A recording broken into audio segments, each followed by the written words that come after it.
Good morning, viewers. Welcome to this law lecture series. Today's topic is Law as to Presumption of Facts, Part 5, mixed in Hindi and English languages. Here is the synopsis of the topic. Conclusive proof in general. Conclusive proof in general.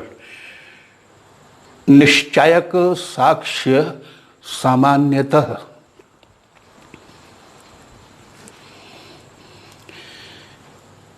यह इर्रेबटेबल presumption है, अखंडनीय प्रकल्पना है, absolute या पूर्ण प्रकल्पना है, strongest presumption है, सशक्ततम प्रकल्पना है, irrebuttable presumption है, absolute presumption है, मोस्ट स्ट्रॉन्ग प्रिजम्पशन है।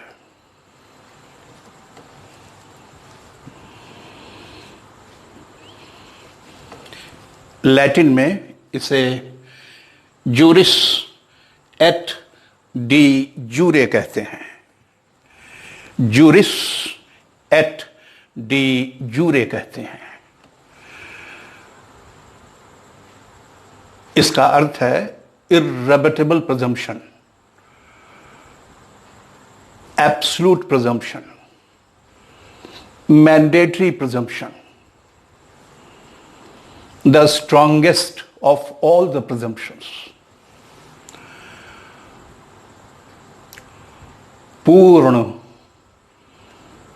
प्रकल्पना है, अखंडनीय प्रकल्पना है, सशक्ततम प्रकल्पना है, आज्ञापक प्रकल्पना है। शैल प्रिज्यूम। दूसरा देखिए, सेकंड पॉइंट। ये वन फैक्ट है, वन फैक्ट। मैं इसे F1 कहूंगा। F1 एक तथ्य है, इसे मैं F1 कहूंगा। आप इसे सिद्ध कर दीजिए, इसे सिद्ध कर दीजिए। और ये तथ्य दूसरा, ये स्वयं सिद्ध मान लिया जाएगा। इसे मैं F2 कहूंगा। यह स्वयं सिद्ध मान लिया जाएगा। आप सिर्फ इस पर जोर लगाइए, इसे सिद्ध कर दीजिए। F1 तो प्रूव करना ही पड़ेगा। F1 प्रूव हो जाते ही F2 स्वयं प्रूव्ड मान लिया जाएगा। Court shall presume F2 to be in existence. F2 सिद्ध करने की आवश्यकता नहीं पड़ेगी। वन फैक्ट सिद्ध कर दीजिए और ये अदर फैक्ट प्रूव्ड मान लिया जाएगा। कोर्ट इस F2 को प्रूव्ड मान लेगी। विपक्षी कह रहा है कि मैं इसे असिद्ध कर सकता हूं, मैं इसको डिसप्रूव कर सकता हूं। नहीं, डिसप्रूव करने के लिए साक्ष्य प्रस्तुत नहीं कर पाएगा, उसे एविडेंस प्रोड्यूस करने की अनुमति नहीं मिलेगी। He shall not be allowed to give evidence to disprove F2। यह एक तथ्य सिद्ध कर दिए जाने पर, यह तो सिद्ध करना ही पड़ेगा। यह एक तथ्य सिद्ध कर दिए जाने पर न्यायालय इस दूसरे तथ्य को स्वयं सिद्ध मान लेगा। उसके पास कोई विकल्प नहीं है, इसे स्वयं सिद्ध मान लेगा। विपक्षी का कहना है कि वह इसे असिद्ध कर सकता है और वह साक्ष्य लाया भी है, तो न्यायालय उससे कहेगा कि आपको साक्ष्य प्रस्तुत करने की अनुमति नहीं होगी। आप इसे डिस्प्रूव करने के पर्पज से साक्ष्य प्रस्तुत करने के लिए अलाउ नहीं किए जाएंगे। वन नहीं, ऑन कहेंगे इसको। On proof of one fact, ये वन फैक्ट है। On proof of one fact the court shell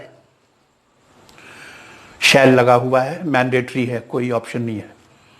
the court shall first regard the other fact as proved,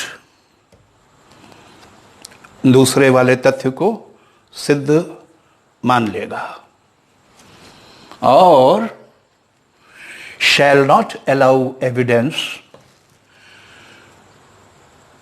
to disprove it,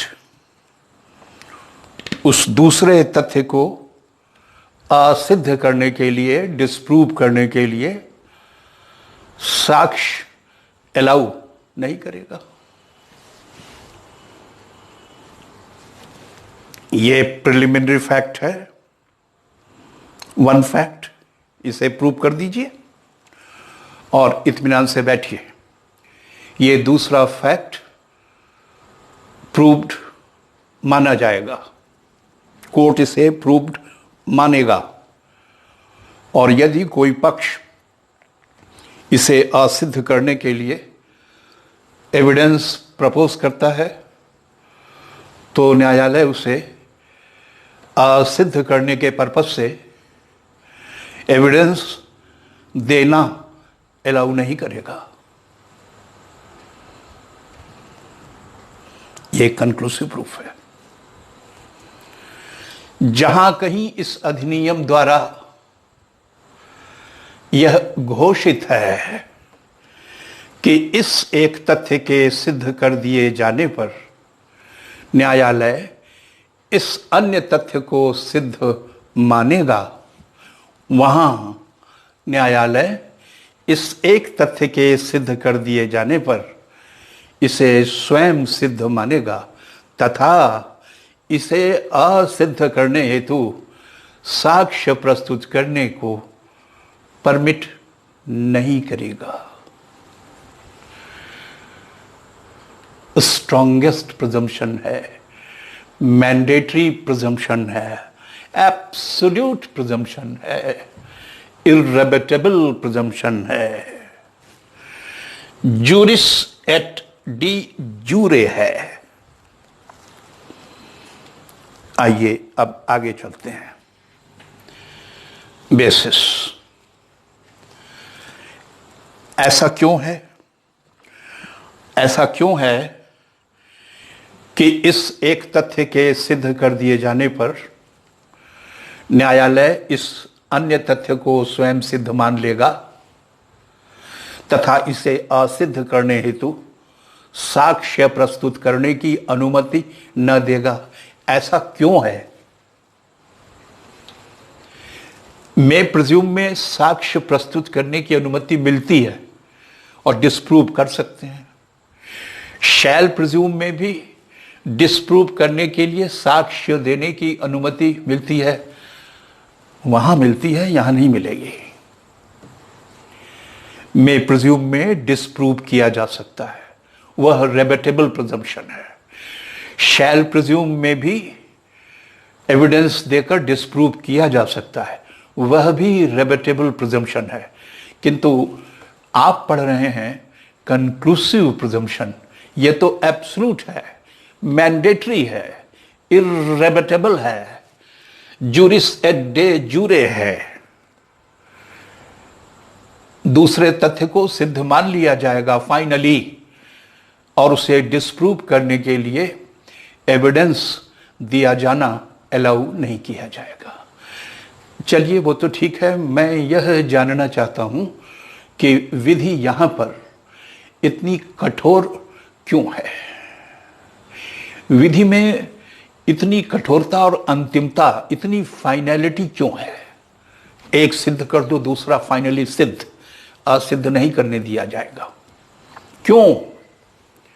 इसके पीछे लॉजिक क्या है? इसके पीछे रैशनल क्या है? इसका बेसिस क्या है? बेसिस पब्लिक पॉलिसी, लोक नीति पर आधारित है। यह लोक नीति पर आधारित है। कोई पूछे कि इतना कठोर नियम क्यों? क्या बेसिस है इसका? क्या रैशनल है? क्या जस्टिफिकेशन है? तो आप 2 पॉइंट्स में इसे निपटा दीजिए। लोकनीति, पब्लिक पॉलिसी, और सोशल इंटरेस्ट, सामाजिक हित। हमें समाज हित देखना होता है और हमें कंसीडरेशंस ऑफ पब्लिक पॉलिसी पर भी विचार करना होता है। और कई बार इन्हीं आधारों पर इतना कठोर दृष्टिकोण अपनाया जाता है। बहुत कम मामलों में इतना कठोर दृष्टिकोण अपनाया जाता है। बहुत कम गिने चुने सेक्शंस हैं जिनमें एक तथ्य सिद्ध कर दिए जाने पर दूसरा स्वयं सिद्ध मान लिया जाएगा और इसे असिद्ध करने के लिए साक्ष्य अलाउ नहीं किया जाएगा। ये बहुत कठोर नियम है और ये दुर्लभ नियम है।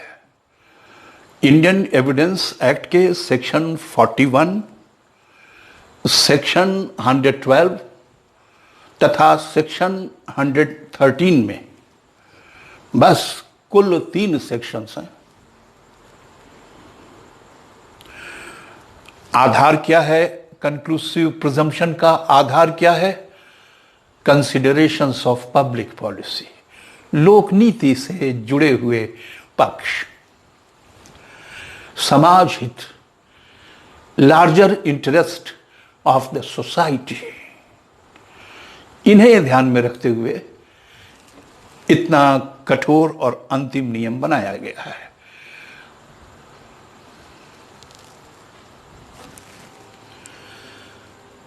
सेक्शन 4 में चलिए। Section 4 Indian evidence act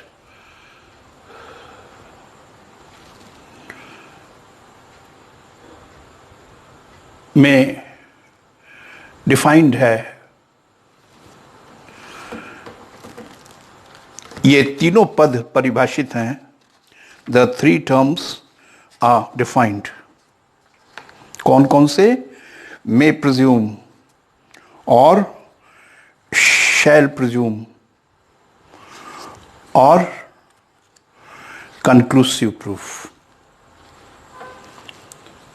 the 3 terms प्रकल्पना कर सकेगा, प्रकल्पना करेगा तथा निश्चायक साक्ष्य। धारा 4 में तीनों टर्म्स डिफाइंड है। तो तीसरा टर्म जो आज के लेक्चर का विषय है, कंक्लूसिव प्रूफ, उसकी डेफिनेशन मैं आपको बता रहा हूं। उस डेफिनेशन की झलक यहां मिल चुकी है। डेफिनेशन की झलक यहां मिल चुकी है। एक तथ्य सिद्ध कर दो, दूसरा स्वयं सिद्ध मान लिया जाएगा, माना जाएगा, कोर्ट बाउंड है, और असिद्ध करने के लिए कोई साक्ष्य देना चाहे तो अलाउ नहीं किया जाएगा। यही चीज और मैच्योर लैंग्वेज में, बेयर एक्ट की लैंग्वेज में, स्टैट्यूट की लैंग्वेज में पढ़िए। यहां देखिए, जबकि इस एक्ट द्वारा आपको मैं बता चुका हूं, चाहे मे प्रिज्यूम हो, चाहे शैल प्रिज्यूम हो, चाहे कंक्लूसिव प्रूफ हो, अथॉरिटी ऑफ लॉ चाहिए। और यहां लॉ से अर्थ इंडियन एविडेंस एक्ट से है। Without an authority of law, no presumption can be raised, and preliminary fact has to be established in each and every case. Authority of law दिखाइए, प्रारंभिक तथ्य सिद्ध कीजिए, उसे सिद्ध करिए, ये दोनों चीजें जरूरी हैं। तो यहां देखें, जबकि इस एक्ट द्वारा वन फैक्ट को अदर फैक्ट का कंक्लूसिव प्रूफ डिक्लेयर किया गया हो, में प्रिज्यूम में उपबंधित किया गया हो, शैल प्रिज्यूम में निर्देशित किया गया हो, तथा निश्चायक साक्ष्य में कंक्लूसिव प्रूफ में घोषित किया गया हो। यहां घोषणा है, विधिक घोषणा है। जबकि इस एक्ट द्वारा एक तथ्य को दूसरे तथ्य का कंक्लूसिव प्रूफ डिक्लेयर किया गया हो, तब उस एक तथ्य, ये वन फैक्ट, उस एक तथ्य के प्रूव कर दिए जाने पर कोर्ट दूसरे तथ्य को प्रूव्ड मानेगा, बाध्य है, मैंडेटरी है, मानेगा, तथा उसे डिस्प्रूव करने के पर्पज से एविडेंस दिया जाना अलाउ नहीं करेगा। परिभाषा है, इसलिए इसको आप याद कर लीजिएगा।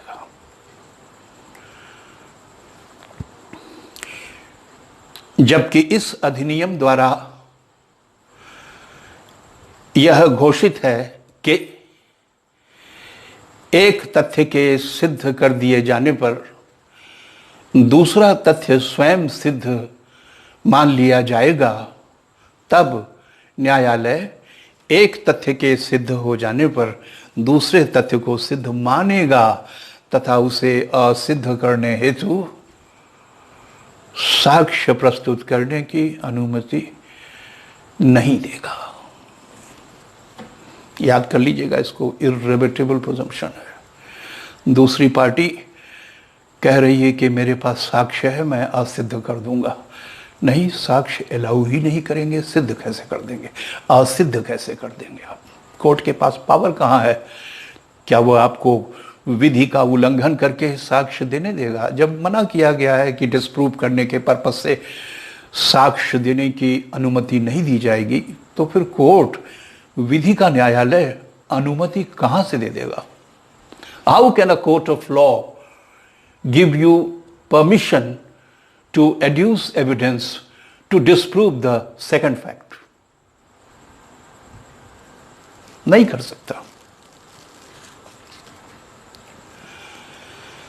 अब सेक्शन 4 आपने पढ़ लिया। अब इस सेक्शन 4 के लिए और समझने के लिए हमें 3 सेक्शंस, इंडियन एविडेंस एक्ट के 3 सेक्शंस देखने होंगे। मैं आपसे पहले ही कह चुका हूं, हमारे पास केवल 3 ही सेक्शन इंडियन एविडेंस एक्ट में हैं जो कंक्लूसिव प्रूफ का स्टैट्यूटरी एप्लीकेशन है। ध्यान दीजिएगा, हेडिंग पर ध्यान दीजिए, kindly see the heading, statutory application of section 4. Section 4 here means conclusive presumption. धारा 4 में जो निश्चायक साक्ष्य की बात कही गई है, उसका वैधानिक अनुप्रयोग सेक्शन 41 में है, सेक्शन 112 में है, सेक्शन 113 में है।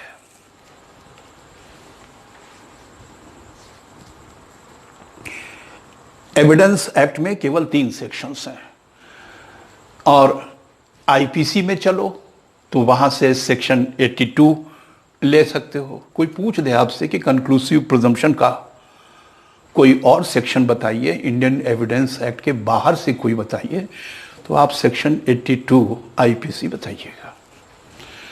यहां दे दिया। हालांकि इंडियन एविडेंस एक्ट की बात करेंगे तो केवल 3 सेक्शंस हैं। आईपीसी का सेक्शन 82 भी कंक्लूसिव प्रिजम्पशन है, कंक्लूसिव प्रूफ है। अब आइए सेक्शन 41 में। ये F1 सिद्ध कर दीजिए और ये F2 सिद्ध मान लिया जाएगा, कोर्ट उसे सिद्ध मानेगा। आप केवल F1 सिद्ध कर दीजिए, F2 तो स्वयं सिद्ध माना जाएगा। असिद्ध करने के लिए साक्ष्य देना चाहें, नहीं दे सकेंगे। ठीक इसी तरह से सेक्शन 112 में आइए, F1 सिद्ध कर दीजिए, F2 स्वयं सिद्ध मान लिया जाएगा। असिद्ध करने के लिए साक्ष्य की अनुमति नहीं दी जाएगी। इसी प्रकार सेक्शन 113 में आइए, F1 सिद्ध करिए और F2 स्वतः सिद्ध मान लिया जाएगा। असिद्ध करने के लिए दूसरा पक्ष साक्ष्य नहीं दे सकेगा, he will not be allowed.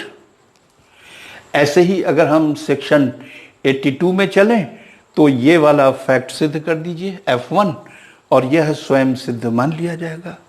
उसे असिद्ध करने के लिए साक्ष्य नहीं दिया जा सकेगा। और एक ये भी है, जज का स्टेटमेंट, न्यायाधीश का स्टेटमेंट, और वो स्टेटमेंट उनके ऑर्डर में कंटेन्ड है। जज या मैजिस्ट्रेट द्वारा एक कथन किया गया और वह कथन उनके आदेश के भीतर लिखा हुआ है, आदेश का भाग है। और कथन क्या है? ये घटना घटी, ये बात हुई, ये चीजें घटित हुई, उन्होंने लिखा है। तो उन्होंने लिखा है तो अब उसमें कोई विवाद नहीं होगा। जज ने या मैजिस्ट्रेट ने अपने आदेश के अंदर किन्हीं घटनाओं के बारे में लिखा है कि ये घटनाएं घटित हुई हैं, such and such things have happened. तो उन्होंने अगर अपने जजमेंट में या अपने ऑर्डर में उस चीज को लिख दिया, स्टेटमेंट कर दिया है, तो उसमें कोई विवाद नहीं हो सकता। कंक्लूसिव प्रूफ है वो। कभी आपसे पूछा जाए कि कंक्लूसिव प्रूफ के संबंध में इंडियन एविडेंस एक्ट में कहाँ सेक्शंस हैं, स्टैट्यूटरी एप्लीकेशन कहाँ है, तो 41 में स्टैट्यूटरी एप्लीकेशन है, 112 में है, 113 में है। कहा जाए कि नहीं आईपीसी के बाहर भी कहीं है, तो आप कहिएगा हाँ है। तो वो कहाँ है? आप कहिएगा सेक्शन 82 आईपीसी, एविडेंस एक्ट के बाहर सेक्शन 82 आईपीसी। और एक आप ये सामान्य सिद्धांत है, न्यायाधीश का कथन जो उनके ऑर्डर में कंटेन्ड है, जिसमें उन्होंने कहा है कि ये घटना घटी, ये घटना घटी, तो उन्होंने कहा है तो फिर वो सही होगा, उसमें कोई विवाद नहीं हो पाएगा।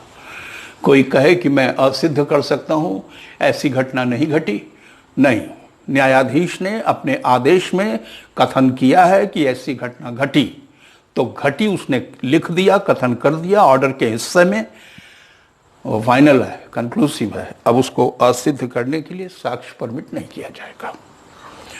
अब यहां देखो जरा सा सेक्शन 41 में क्या है। अब जरा ध्यान से देखिए, सेक्शन 41 से स्टूडेंट्स थोड़ा बचने की कोशिश करते हैं। ये देखिए, एक जजमेंट है, फाइनल जजमेंट है या फाइनल ऑर्डर है। मैं सेक्शन 41 समझा रहा हूं। ये एक फाइनल जजमेंट है, फाइनल ऑर्डर है और फाइनल डिक्री है। क्या है ये? एक फाइनल जजमेंट है, फाइनल ऑर्डर है, फाइनल डिक्री है कॉम्पिटेंट कोर्ट का। कॉम्पिटेंट कोर्ट का फाइनल जजमेंट है, फाइनल ऑर्डर है, फाइनल डिक्री है। इन क्षेत्राधिकारों में हुआ है। किस क्षेत्राधिकार में? रिट में। क्या नहीं, रिट में नहीं। फिर किस में ये हुआ है? एडमिरैलिटी ज्यूरिसडिक्शन में। बोलो, एडमिरैलिटी ज्यूरिसडिक्शन में। नोट कर लीजिएगा, सामुद्रिक क्षेत्राधिकार में, एडमिरैलिटी ज्यूरिसडिक्शन में। दूसरा, इंसॉल्वेंसी ज्यूरिसडिक्शन में, दिवालिया क्षेत्राधिकार में। तीसरा, वैवाहिक क्षेत्राधिकार में, मैट्रिमोनियल ज्यूरिसडिक्शन में। और चौथा, प्रोबेट ज्यूरिसडिक्शन में।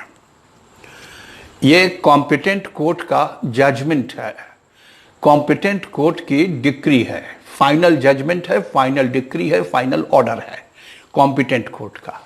और किस ज्यूरिसडिक्शन में है ये इन चार में से किसी ज्यूरिसडिक्शन में पारित हुआ है।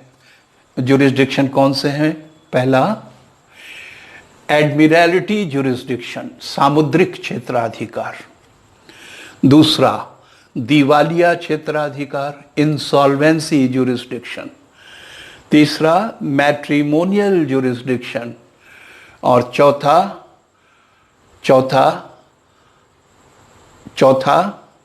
Probate jurisdiction. पांचवा कोई ज्यूरिसडिक्शन, उसकी बात नहीं करिएगा। ये फाइनल जजमेंट है, ये फाइनल डिक्री है, ये फाइनल ऑर्डर है कॉम्पिटेंट कोर्ट का। और यह एडमिरैलिटी ज्यूरिसडिक्शन में पारित हुआ है, या इंसॉल्वेंसी ज्यूरिसडिक्शन में पारित हुआ है, या मैट्रिमोनियल ज्यूरिसडिक्शन में पारित हुआ है, या प्रोबेट ज्यूरिसडिक्शन में पारित हुआ है। ये मैंने कोर्ट के सामने रख दिया, ये रख दिया, मेरा काम समाप्त। F1 है ये जजमेंट, ये डिक्री, ये ऑर्डर, यही F1 है। F1 मैंने कोर्ट के सामने रख दिया कि ये जजमेंट है, ये फाइनल जजमेंट है, ये फाइनल ऑर्डर है, ये फाइनल डिक्री है, और इन चार में से किसी ज्यूरिसडिक्शन में पास हुआ है। जैसे ही मैं ये जजमेंट रखूंगा, ये दूसरा फैक्ट स्वतः सिद्ध मान लिया जाएगा। दूसरा तथ्य कौन सा? वो सेक्शन 41 में चार बातों का उल्लेख किया गया है, ये और ये। आप सेक्शन 41 को बेयर एक्ट से पढ़ेंगे, उसमें ये चार चीजें दी हुई हैं। मैंने F1 ये जजमेंट, डिक्री, ऑर्डर रख दिया, मेरा काम समाप्त हो गया। ये कंक्लूसिव प्रूफ होगा इस बात का, ये F1 है, ये कंक्लूसिव प्रूफ होगा इसका, ये कंक्लूसिव प्रूफ होगा इसका, ये कंक्लूसिव प्रूफ होगा इसका, ये कंक्लूसिव प्रूफ होगा इसका, जिनको सेक्शन 41 में कहा गया है। अब कोई कह रहा है कि नहीं, मैं इनको असिद्ध कर दूंगा। नहीं कर पाओगे। F1 सिद्ध हो जाने के बाद कंक्लूसिव प्रूफ होगा उन चार चीजों का जो सेक्शन 41 में निर्दिष्ट किए गए हैं। 4 things have been specified in section 41. In regard to those 4 facts, this judgment shall be a conclusive proof. उन चार चीजों को कोई असिद्ध करने के लिए साक्ष्य देना चाहे नहीं दे सकेगा। न्यायालय उन्हें ना माने, नहीं मानना पड़ेगा, ये कंक्लूसिव प्रूफ है, मैंने यह दिखा दिया और बस बात समाप्त हो गई। कंक्लूसिव प्रूफ है ना।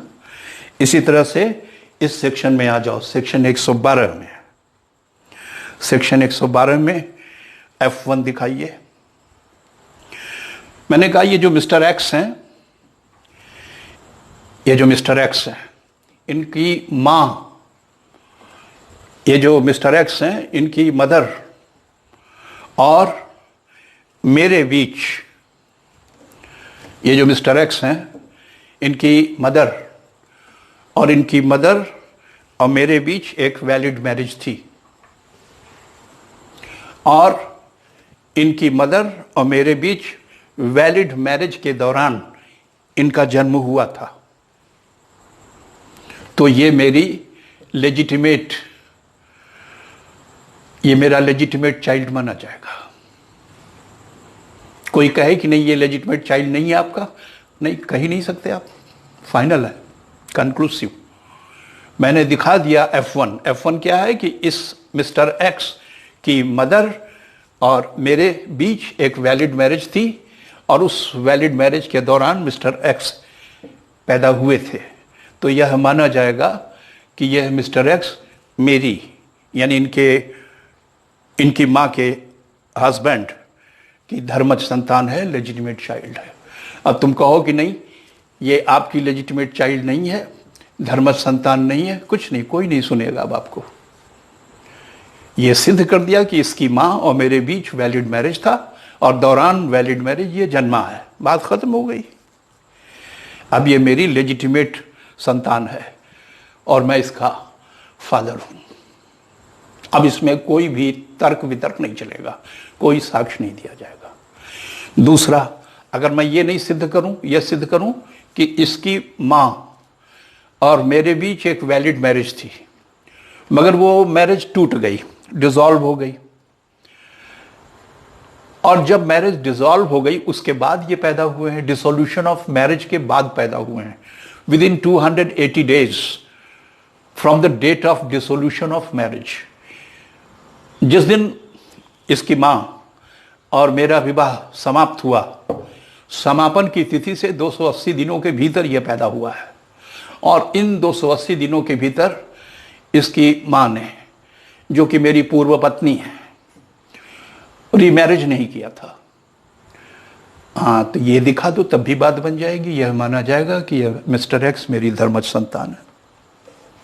दोनों में से कुछ दिखा दो, ये दिखा दो कि इसकी मां और मेरे बीच वैलिड मैरिज थी, उसी दौरान ये पैदा हुए थे।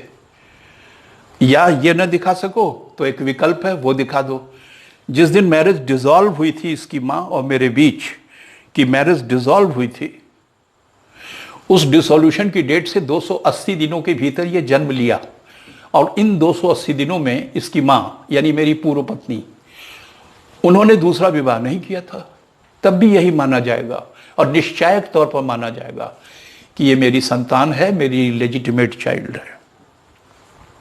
तुम कहो कि मैं दिखा सकता हूं कि आपकी लेजिटिमेट चाइल्ड नहीं है, इलेजिटिमेट चाइल्ड है, नहीं, आपको साक्ष्य देने की अनुमति नहीं मिलेगी, साक्ष्य देने की अनुमति नहीं मिलेगी। कंक्लूसिव प्रूफ ऑफ लेजिटिमेसी, इसमें एक इंपॉर्टेंट केस है, नंदलाल वासुदेव बाडविक। जरा ध्यान से इस केस को देख लीजिएगा।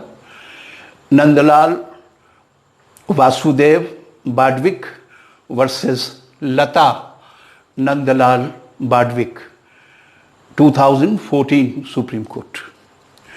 इसमें सुप्रीम कोर्ट ने यह कहा कि देखिए, प्रिजम्पशन आर्टिफिशियल रूल्स होते हैं, और चाहे मे प्रिज्यूम हो, चाहे शैल प्रिज्यूम हो, चाहे कंक्लूसिव प्रूफ हो, प्रिजम्पशन आर्टिफिशियल रूल्स होते हैं। इसलिए जहां बिल्कुल सच सामने आ जाए, अकाट्य साक्ष्य सामने आ जाए, वहां ये प्रिजम्पशन ठहर नहीं पाएंगे। No presumption can stand against facts.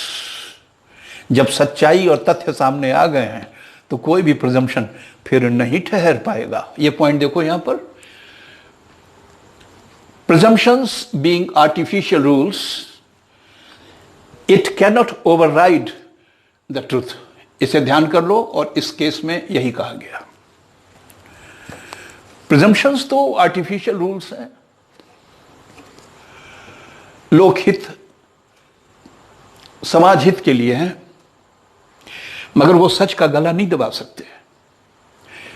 जब एकदम सच और तथ्य सामने आ ही गया है तो फिर प्रिजम्पशन को भागना पड़ेगा। No presumption can override the truth, truth must prevail. कोई भी प्रकल्पना सत्य को नहीं जुटला पाएगी। सत्य तो सत्य है और वह अभिभावी होगा।